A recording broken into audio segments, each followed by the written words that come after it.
Oh, we should probably kind of start. All right, we're playing Borderlands again. Yay! Uh, As is evident by the as is by the Borderlands logo on my standing there. screen. Um, so what happened? Oh yeah, so we get into the city yesterday, and then we walk to Nintendo World, and like they buy You're stuff. you're in New York, right? New York City. Yeah, New I York mean, City. I assume it's New York City. I don't know. Could have gone to Philly or something. I don't know. I'm gonna Okay, plug in so my you're in the city. controller. Hold on, I'm gonna Okay. plug in the controller hmm so it doesn't die on us. Okay, so we're in New York City. We go to Nintendo World. We get stuff, and it's whatever. And then we're like, oh, let's get food. So like my buddy Dan was like, all right, it says there's a Subway restaurant, near here, and hmm because we got dropped in Port Authority, so Nintendo World happened to be halfway in between Port Authority and Central Park, which is where the venue hmm was. So then we, Right. we walk around for like an hour, and we couldn't find a Subway because we get to the spot where the GPS was like, oh, there should be one here, and there wasn't.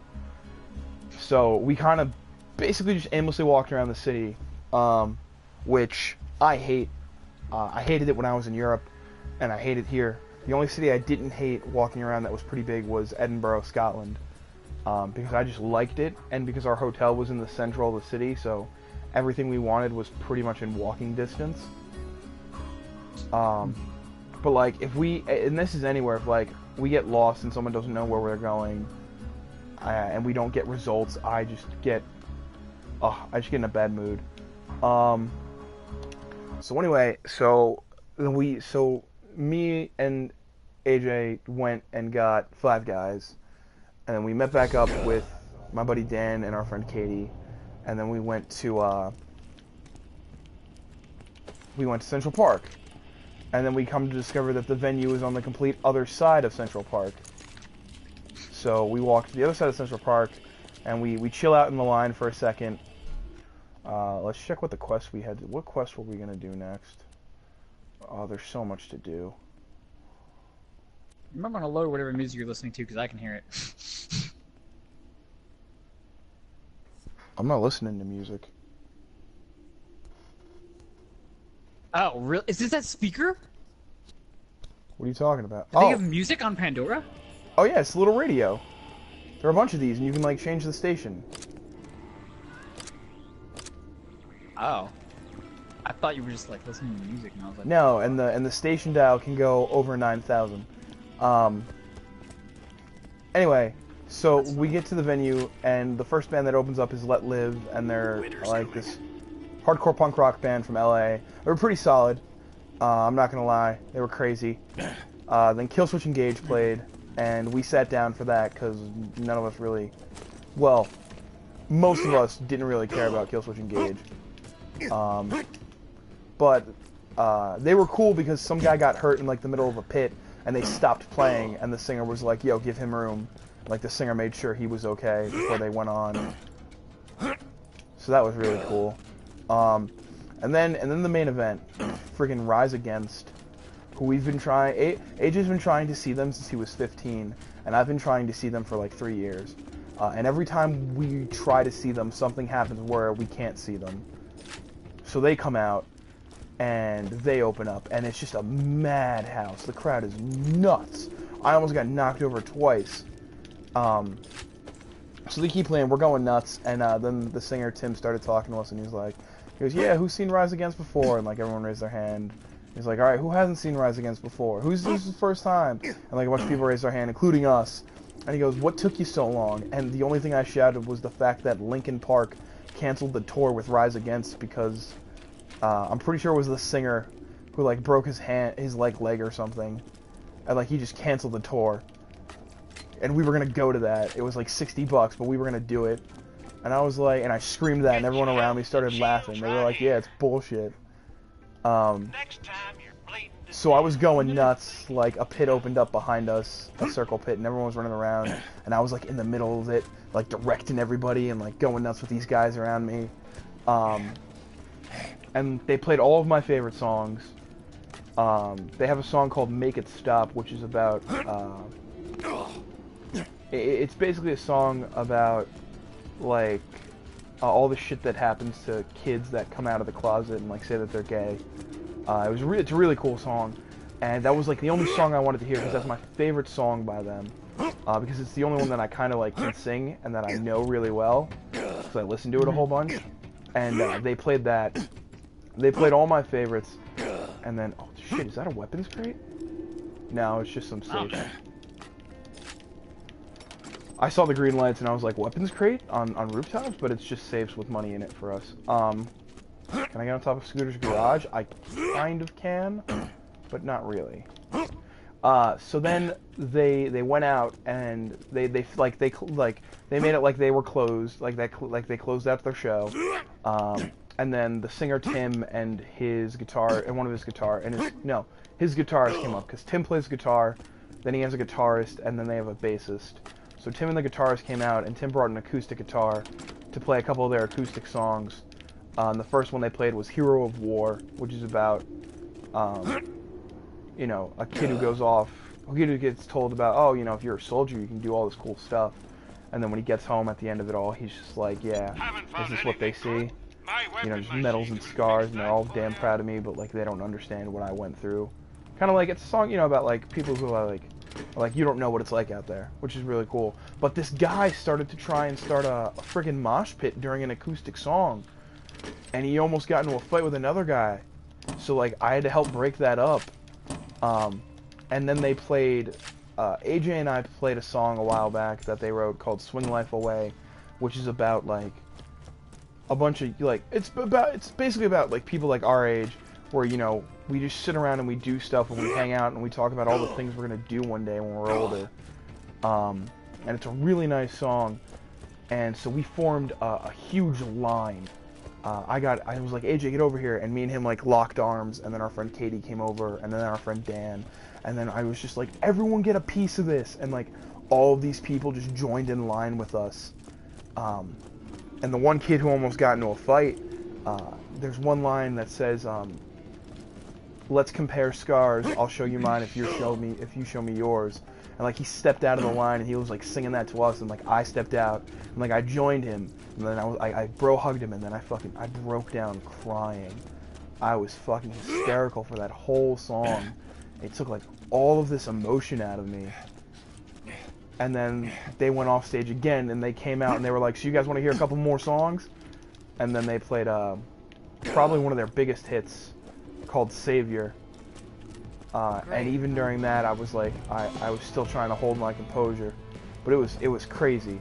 And then we had to deal with taking the subway back to Port Authority, which was and then we had to deal with NJ Transit being a pain in the ass. And we show up for a bus that is supposed to take us, but they put the wrong gate number on the sign. So Katie asked the bus driver, oh, is this going to Willowbrook? And he was like, no. That's gate 405, which is like next door, but that bus had already left. So it was just a pain, but I bought a sweet t-shirt and then we came home and I went to bed and today I went running. And that's my story. Cool.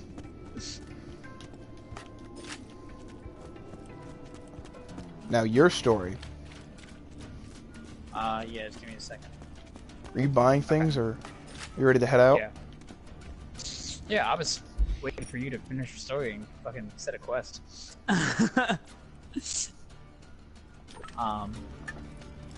So, while you were seeing concerts, I was sitting at home playing video games like a dweeb, because that's all I know how to do. And so I figured, since we've been playing The Last of Us on a weekly basis, I should probably get better at it. Like, because, I mean, like, as fun as it is to, like, hang out and, like, play video games and, like, you know, whatever, if anybody winds up watching it, which, I mean, you know, it's only a couple people or whatever, it doesn't matter, but, like, anybody who's watching it should not have to suffer through this constant, I mean, I know they're seeing your perspective, they shouldn't have to suffer, like, just loss after loss, and it shouldn't have to be, like, huge, you know? Like, just, like, loss after loss after loss with, like, little to no victory or good moments Because I mean, like, we have some, but like a lot of it's just like, oh, we're walking somewhere and we're getting shot, and that's it, and we die, and then it's like, oh, well, we're dead, and now we lost. So I decided to practice, and today I was a god, and it was so beautiful. Like, do you remember how like we played when we first started playing with Dan? Like a lot of the matches we play, like it wound up being like when we did supply raid, it'd be like 16 to like 0. Like it would have been like we'd have only killed them like 4 times. Yeah. I was on a team that did that, and it is so much better on the opposite side. It feels so good. Like Can imagine. I had this game where I didn't lose any lives at all, like none. And I killed him. Well, he killed himself technically.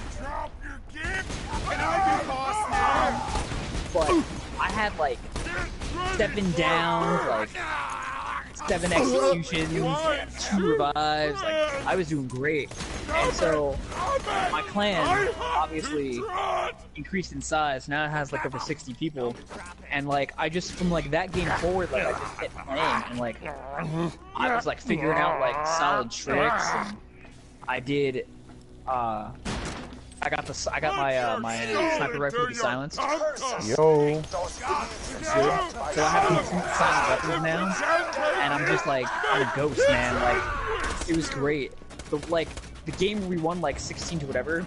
Trick to playing this game is to not be lured into the false sense of, oh, we should go and hunt people. No, you literally just sit by an open area and wait for a dude to just walk right past you, and then you just kill him, and you just repeat the process over and over again, and that's how you win like every game. There's some motion involved, don't get me wrong. It's not like you're just sitting down camping like a dick, but like... No, oh, you fucking see it. Did that just... It's all about... Hold on. It's all... What? Because something blue popped out of a guy, but it might have fallen to a place that... Like, it might have fallen to the end of the level where we can't get it. I'm trying to find it real quick. Nope, it's gone. But I was... I wish I had the footage. You would have just been like, what the hell, man? Start recording. Like, yeah. We'll start capturing with video clips.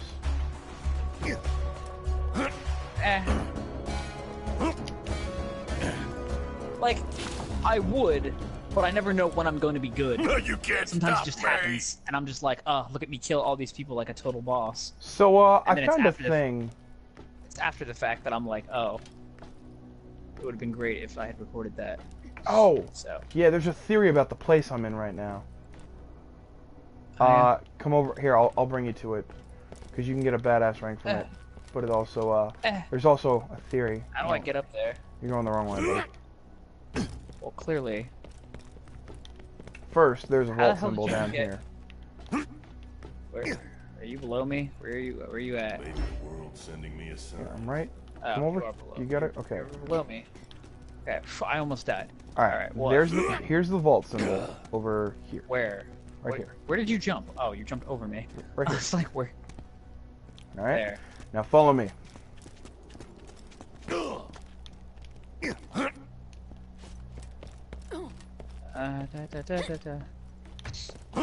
Shaw. So I unlocked this electric fence thing, right? That opens up a chest that's over there, I think. But this room, walk into this room. See these pictures? Sugar Shack. Yeah. Yeah. Want to know the theory behind this room? Sure. The theory is that this is where Axton bangs Moxie. Huh. Bed. Moxie's. Right? And the thing that people use to tell that it's Axton is the top hat that's on the floor right here. Because one of Axton's costumes gives him a top hat. I see. So we just walked into a sex den. Okay. Welcome back to Pandora, Rob. Yeah. I forgot how strange this game was. I'm on a roof. Whee! Imagine if you fell to your death. I almost expected to.